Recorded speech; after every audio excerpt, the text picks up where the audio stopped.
Ho Chi Minh. First published, in the Soviet Review Problems of the East on the occasion of the 90th anniversary of V.I. Lenin's birthday, April 1960. Source: Selected Works of Ho Chi Minh Volume 4. Publisher: Foreign Languages Publishing House. After World War I made my living in Paris, now as a retoucher at a photographer's, now as painter of Chinese antiquities, made in France. I would distribute leaflets denouncing the crimes committed by the French colonialists in Vietnam. At that time, I supported the October Revolution only instinctively, not yet grasping all its historic importance. I loved and admired Lenin because he was a great patriot who liberated his compatriots. Until then, I had read none of his books. The reason for my joining the French Socialist Party was that these ladies and gentlemen, as I called my comrades at that moment, has shown their sympathy towards me, towards the struggle of the oppressed peoples. But I understood neither what was a party, a trade union, nor what was socialism nor communism. Heated discussions were then taking place in the branches of the Socialist Party, about the question whether the Socialist Party should remain in the Second International, should a Second and a Half International be founded, or should the Socialist Party join Lenin's Third International? I attended the meetings regularly, twice or thrice a week, and attentively listened to the discussion. First, I could not understand thoroughly. Why were the discussions so heated? Either with the Second and a Half or Third International, the revolution could be waged. What was the use of arguing then? As for the First International, what had become of it?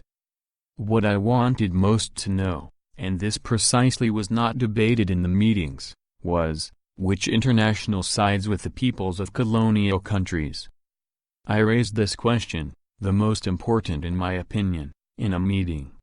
Some comrades answered, "It is the Third, not the Second International." And a comrade gave me Lenin's thesis on the national and colonial questions published by Al-Humani to read. There were political terms difficult to understand in this thesis. But by dint of reading it again and again, finally I could grasp the main part of it. What emotion, enthusiasm, clear-sightedness and confidence it instilled into me! I was overjoyed to tears. Though sitting alone in my room, I shouted out aloud as if addressing large crowds, "Dear martyrs, compatriots! This is what we need, this is the path to our liberation." After then, I had entire confidence in Lenin, in the Third International. Formerly, during the meetings of the party branch, I only listened to the discussion. I had a vague belief that all were logical, and could not differentiate as to who were right and who were wrong. But from then on, I also plunged into the debates and discussed with fervor.